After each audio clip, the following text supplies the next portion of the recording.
मन के सवाल में आप सभी के मनों का स्वागत है। आज उन मनों का स्वागत है जिनका मन अध्यात्म में से कुछ खोज निकाल लेता है, कुछ अनुभव उनको छू जाते हैं और ये संयोगवशात हुए अनुभव उनके जीवन में एक खुशी की लहर दौड़ा देते हैं। उन्हें कुछ ऐसा अनुभव कराते हैं जो उन्होंने जीवन में अब से पहले कभी नहीं किया होता। गुरुजी, मैं अब थोड़ी देर पहले ना सियासुद्दीन लाइव पढ़ रही थी। उसका मैं चौथा अध्याय पढ़ रही थी। आप यकीन करोगे कि नहीं करोगे तो मुझे नहीं पता, पर गुरुजी जब मैं पुस्तक पढ़ रही थी ना, पुस्तक से इतना पसीना बाहर गति से इतना पसीना पानी आ रहा था जैसे कि पुस्तक भी रो रही है, अपना दर्द यहाँ कर रही है।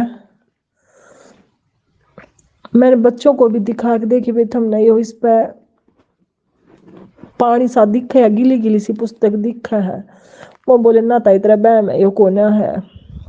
लेकिन मेरे को पूरा 1000%, कोई तो 100% का है, मैं पूरा 1000% को हूँ।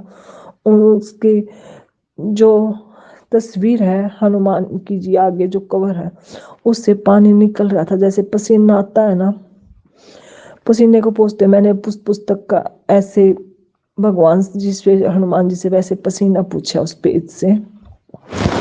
ये पता नहीं मेरा बैम है क्या है, लेकिन मेरे को रियल लगा। मैं तो अपना अनुभव, और गुरुदेव आप अपने आशीर्वाद से देखना ये रियल है। ये मैं इसको बयान नहीं कर सकती। मेरे कहने के लिए मेरे पास शब्द ही नहीं है, मैं क्या करूँ क्या नहीं कहूँ। राम कैसे तड़प रहे हैं सीता के वियोग में, हम तो उसका कुछ सोच भी नहीं सकते। राम जी पे क्या बीत रही है। धन्य हो गुरुदेव, धन्य हो। अभी आपने जो प्रश्न सुना, यह सोनीपत से मोनिका का प्रश्न है। हरियाणवी बोली में प्रश्न है और इन्होंने कहा है कि जब इन्होंने सियासुद्दीन उपन्यास पढ़ा तो उपन्यास को पढ़ने के बाद इनको ऐसा लगा कि जैसे पूरा अस्तित्व ही रो रहा हो, आसपास का सारा संसार ही सीता के दुख में आंसू बहा रहा हो, और हनुमान जी पर जो बीत रही थी उसको देखकर तो मानो सारा जगत रो पड़ा हो। चारों तरफ आंसू ही आंसू है और उन्हीं आंसुओं के कारण मुझे ये सियासुद्दीन पुस्तक भीगी हुई अनुभव हुई और मैं महसूस कर रही हूँ उसे कि वो भीगी हुई है। मैंने औरों को भी दिखाया, लेकिन बाकियों ने कहा कि ताई ये तेरा वहम है, यानी बाकी लोगों ने उसे इनका वहम बता दिया। अब ये जानना चाह रही हैं कि क्या वह मेरा वहम था या सच में ही मुझे कोई दिव्य अनुभव हुआ था। तो इस बात को कई बिंदुओं से समझना होगा, अनेक बिंदुओं से। सबसे पहली बात तो यह है कि जो हमारा मन है ना, जब इसे कोई दिव्य अनुभव होता है तो ये बड़ा घबरा जाता है, समझ नहीं पाता और बुद्धि को तत्काल संदेश भेजता है कि तुम प्रश्न चिन्ह लगाने शुरू करो, चलो काम पर लगो और जितने सवाल खड़ी कर सकती हो सवाल खड़े करो कि क्या ये सच है, क्या मेरा वहम है। क्योंकि बाकी लोग भी कह रहे हैं कि क्या ये वहम है या सच है। इन दोनों में, द्वंद्वों में अब मन घूमने लगा। मन कभी भी बुद्धि को उन बातों को लेकर संदेह करने को नहीं कहेगा जिसका उसका जन्म जन्म का अनुभव है। अब मानकर चलिए आपके सिर में दर्द हो गया तो सारा सिस्टम मानकर चलेगा कि हाँ सिर में दर्द है, पेट में दर्द है या कहीं और कोई तकलीफ है, दुख है, तो दुख के साथ मन तत्काल अपना संयोग बिठा लेता है। तत्काल आपका मन कभी ये नहीं कहेगा अरे तेरा वहम है भाई, कोई सिर में दर्द नहीं है। और बुद्धि से भी कहेगा कि इसे समझा, ये कह रहा है मेरे सिर में दर्द हो रहा है, इसे कहे कोई दर्द नहीं है सिर में, सब ठीक ठाक है। वो कैसे कह दे सब ठीक ठाक है? क्योंकि दर्द तो उसको अनुभव हो रहा है ना। अब जब हो रहा है तो ठीक ठाक कैसे कह दे, क्यों प्रश्न चिन्ह लगाए। लेकिन जब कोई दिव्य अनुभव होता है और वह भी हो रहा है दिव्य अनुभव, सुखद अनुभव, दर्द भी अनुभव हो रहा है और सुखद अनुभव भी अनुभव हो रहा है, दोनों महसूस हो रहे हैं, लेकिन मन घबरा जाता है क्योंकि कभी हुआ नहीं उसके साथ, जिसको हम एक चमत्कार भी कह सकते हैं कि उसके जीवन में कुछ ऐसा चमत्कार घटे। चमत्कार क्या है? एक ऐसी घटना जो आपके जीवन में कभी घटी ना हो, अचानक वह घटना घट जाए तो आप कहते चमत्कार है। अब जैसे इनके साथ हुआ, सिया सुदलाए आध्यात्मिक उपन्यास का ये अध्ययन कर रही हैं और इनके 4-5 वीडियो आए हैं हमारे पास, 4-5, उनमें से फिर हमने इनका ये स्वर लिया, बहुत सारे हैं, और उनमें बातें क्या कही गई हैं कि जब से सिया सुदलाए मैंने पढ़ी है, मुझे लगा कि मैं हवा हो गई हूँ, खुशी के मारे पैर नाचने लगे हैं, घर खुशियों से भर गया है, लग रहा है कि जीवन में कोई समस्याएं ही नहीं है, बस हर समय खुश रहने का मन करता है। वो हुआ क्या? इनके भीतर जो एक चक्र होता है जिसको आनंद चक्र कहते हैं, कुछ भी कह लो, यानी खुशियों का झरना। हमारे भीतर शक्ति के बहुत सारे स्रोत हैं, अनंत स्रोत हैं, उनमें से पता नहीं कौन सी दिव्य ऊर्जा किस चक्र को जाकर छू ले, किस पॉइंट को टच कर आए और उसका द्वार खुल जाए। तो ऐसी खुशियों का पॉइंट होता है, खुशियों का बिंदु, और उसको अगर ऐसी उठती हुई दिव्य ऊर्जा जाकर छू ले तो जैसे कहीं से पत्थर को हटाओ और झरना फूट पड़ता है, झरना ही झरना, पानी गिर रहा है, पानी गिर रहा है। तो ऐसा ही होता है कि अगर वह द्वार खुल जाए खुशियों का, तो आप पर कितनी मुसीबत आती रहे, कितने दुख आते रहें, आप हंसते रहेंगे, खुश रहेंगे। लोग कहेंगे पागल हो गया है क्या? ये कोई हंसने की बात है, कोई खुश होने की बात है? धन भी खो जाएगा, आप हंसते रहेंगे, कोई बात नहीं, कोई फर्क नहीं पड़ता, मेरा था ही क्या, खो गया तो खो गया, हंस रहे होंगे। और दुनिया कहेगी तो बावरा हो गया है, इसको देखो धन खोने का इतना दुख हुआ है कि ये पागल हो गया। दुनिया अपने तल से सोचेगी। जैसे कि ये अपने परिवार के अन्य सदस्यों को बता रही है कि जरा देखना, ये पुस्तक तो गीली है, मैं महसूस कर रही हूँ उसके ऊपर पानी, लग रहा है ये पुस्तक भी रो रही है, लेकिन सारे घर वाले कह रहे हैं कि नहीं, ये तुम्हारा वहम है। वे गलत नहीं कह रहे, क्योंकि यह इनका अनुभव है, घर वालों का अनुभव नहीं है। घर वाले उस चीज़ को अनुभव नहीं कर रहे हैं। यदि अर्जुन भगवान कृष्ण का विराट रूप देख रहा है और वह महाभारत में खड़े सभी लोगों से कहे कि देखो भगवान का विराट रूप, तो बाकी लोग क्या कहेंगे कि बेचारा अर्जुन इतनी बड़ी सेना को देखकर बेचारा बौरा गया, इसका दिमाग चल गया है, डर गया है, पागल हो गया है। अरे वनवास में रह रह कर को तो इनका दिमाग वैसे ही खराब हो चुका होगा, अब ये क्या लड़ेंगे? और वो डिप्रेशन, वो हताशा साफ दिखाई दे रही है। कह रहा है देखो भगवान कृष्ण का विराट रूप। कहाँ का विराट रूप? कैसा विराट रूप? रथ के ऊपर एक साधारण सा व्यक्ति खड़ा है, अब नीचे उतर आया है रथ के, और तू नीचे बैठा है भगवान कृष्ण के चरणों में। तो कौन सा विराट रूप भैया? तो किसी को वो विराट रूप थोड़ी ना दिखेगा। अभी काकभूषणी जी को भगवान राम ने अनेक दिव्य लोक दिखाए, अब वो तो काकभूषणी को दिखाए ना, किसी और को तो नहीं दिखाए। भगवान कृष्ण ने जब मुख खोला तो यशोदा मैया को उसमें ब्रह्मांड दिखाई दे रहे हैं, कितने आनंद। तो ये उनका अनुभव, उस दिव्य ऊर्जा ने उनको छुआ और उनके अनंत चक्र खुल गए। किसी का एक खुलता है, किसी के 2 खुलते हैं, और ये कभी कभी के लिए खुलते हैं, किसी किसी के तो सदा ही खुले रहते हैं। निर्भर करता है परमात्मा की इच्छा पर कि किसके किस चक्र को कितनी देर खोल कर रखे। अब बात यह है कि सिया सुदलाए पढ़ने के बाद ऐसा क्यों हुआ। एक मित्र हैं हमारे, उन्होंने भी पढ़ा सिया सुदलाए उपन्यास, और पढ़ने के बाद बोले मुझे धेले भर का अनुभव नहीं हुआ। ये लोग इतने गाने गाते हैं कि हमें ये एक्सपीरियंस हुआ, हमें वो हुआ, पता नहीं क्या क्या लोग कहते हैं कि हम जैसे उसी युग में पहुंच गए हज़ारों साल पहले। हमने खुद देखा अपने सामने हनुमान जी को लंका में। ऐसे ऐसे अनुभव लोग कहते हैं कि सीता माता को हमने देखा, हमारा सूक्ष्म शरीर वहीं घूम रहा था। कहते ऐसा मुझे कुछ भी नहीं हुआ, कुछ हुआ ही नहीं मुझे। तो बताइए मुझे क्यों नहीं कुछ हुआ। उनका ये कहना था कि बिल्कुल मैं तो रूखा सूखा हूँ, कुछ भी नहीं हुआ मुझे। मैंने कहा मैं बताता हूँ, कारण क्या है? कारण ये है कि कहीं कहीं पर पानी ज़मीन के अंदर 20 फुट पर, कहीं 30 फुट पर, कहीं पर 100 फुट पर, कहीं पर 400 फुट पर। अब आपकी भूमि में जो जल है वो 400 फुट पर है। अब उतनी खुदाई तो आप करेंगे नहीं। आपने खोदा 10 फुट 20 फुट और कहा यहाँ तो पानी नहीं आ रहा, तो मान लिया आपने। साथ साथ आपकी बुद्धि काम कर रही थी। और जितने भी ये लोग जो इन दिव्य अनुभव से गुजरे, ये सभी के सभी भक्त की मनस्थिति वाले हैं।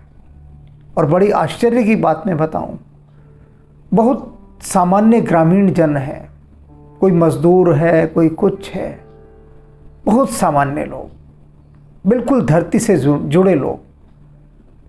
और इन लोगों ने जब इस आध्यात्मिक उपन्यास को पढ़ा, और कई लोग तो क्या कहते हैं कि हमें तो उसकी भाषा समझ में नहीं आती, शहर में रह रहे हैं, अच्छे पढ़े लिखे हैं, खूब पढ़े लिखे हैं, और कहते हैं हमें इसकी भाषा समझ में नहीं आती, ये हिंदी आपकी लिखी हुई सिर के ऊपर से जाती है। और ये गांव देहात के लोग, जो कोई पढ़ा होगा, कोई 6वीं पढ़ा होगा, कोई 8वीं पढ़ा होगा, कोई 10वीं पढ़ा होगा, कोई ज़्यादा से ज़्यादा 12वीं पढ़ा होगा, इन लोगों ने कभी भी नहीं कहा कि किसी शब्द को लेकर नहीं कहा कि कहीं कोई हमें समस्या है, क्योंकि ये अभी ज़मीन से जुड़े हैं।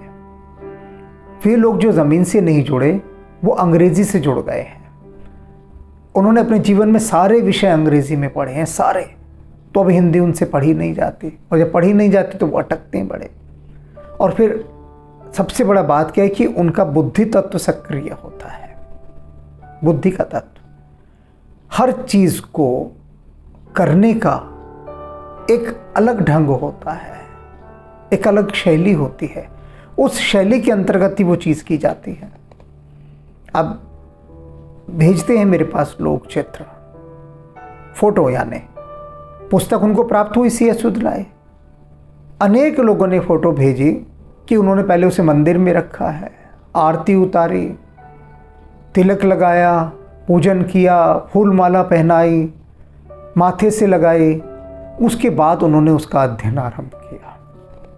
उसके बाद अभी ऑस्ट्रेलिया की एक भक्त हैं, उन भक्तों का चित्र देखिए, उन्होंने फ़ोटो भेजी कि किस भाव के साथ वो स्नान करने के बाद एक अपने मन को एकाग्र करते हैं, पहले अपने ही घर के छोटे से मंदिर में बैठते हैं, और बैठने के बाद वो इस पुस्तक का अध्ययन आरंभ करते हैं।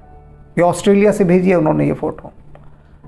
अब हुआ क्या कि पूरे मन को, पूरे अपने भीतर के सिस्टम को उन्होंने इसको पढ़ने के लिए तैयार किया कि चलो भाई बैठो, स्नान इत्यादि करो, और पूरे भाव के साथ अब तुम्हें बैठकर, तो शरीर की जितनी इंद्रियां थी, बुद्धि की जितनी इंद्रियां थी, उन सबको उन्होंने एक मैसेज कन्वे कर दिया, एक संदेश भेज दिया कि सब बंद कर दो इधर उधर की गतिविधियां, अब हम हनुमान जी की इस पुस्तक का अध्ययन करेंगे। सबको चेतावनी, जैसे राष्ट्रीय गान शुरू होता है तो सारे काम छोड़कर आदमी सीधा खड़ा हो जाता है, तो ऐसे ही ये जो भक्त हैं ये इसका पारायण करते हैं। पारायण करना होता है कि बड़े भाव के साथ, फिर और कुछ नहीं करते, वो मोबाइल सब दूर रख देते हैं, फ़ोन अपने, किसी गतिविधि को नहीं करते। वो आधे घंटे का समय, 15 मिनट का या 1 घंटे का, वो पूरी तरह से समग्र रूप से भावपूर्ण होकर सारी इंद्रियों को एक जगह पर केंद्रित करके एकाग्र भाव से इसका स्वाध्याय करते हैं।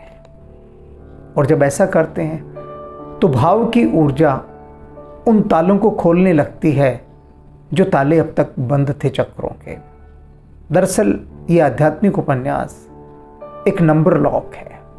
नंबर लॉक देखा है ना, एक तो चाबी से खुलने वाला ताला होता है और एक होता है संख्या से, उसको नंबर लॉक कहते हैं। उसमें बहुत सारे नंबर होते हैं, घुमाना होता है उन नंबरों को। तो यदि आपको सही नंबर पता है तब तो कोई समस्या ही नहीं, तब तो तत्काल उस नंबर पर जाएंगे और खोल देंगे। लेकिन यहाँ पर ये नंबर लॉक दे दिया गया और नंबर नहीं बताया गया। अब जो बुद्धि से घुमाने में लगे रहते हैं वो घुमाते ही रहते हैं, लेकिन भक्त कहते हैं हमें नंबर लॉक से कुछ लेना देना ही नहीं, हम तो सिर्फ इसे घुमाएंगे, खुलना होगा तो खुल जाएगा। और उधर उनके भीतर वो ऊर्जा सक्रिय हो जाती है, तो फिर ये ऑटो पायलट मोड हो जाता है। ऑटो मोड, वो जो ऊर्जा है वो खुद अपने आप नंबरों को मैच करती है फिर ऑटोमेटिकली, और कहीं कहीं किसी किसी जगह पर जाके वो जब मैच करती है, मिलान करती है सही, तो एक द्वार खुलता है, ताला खुला, दूसरा ताला। अनंत ताले हैं, अनंत नंबर हैं। ये अनंत नंबर लॉक वाला ये आध्यात्मिक उपन्यास C.S. सुदलाय उन नंबरों से उसके भीतर की शक्ति के द्वारों को खोलता है।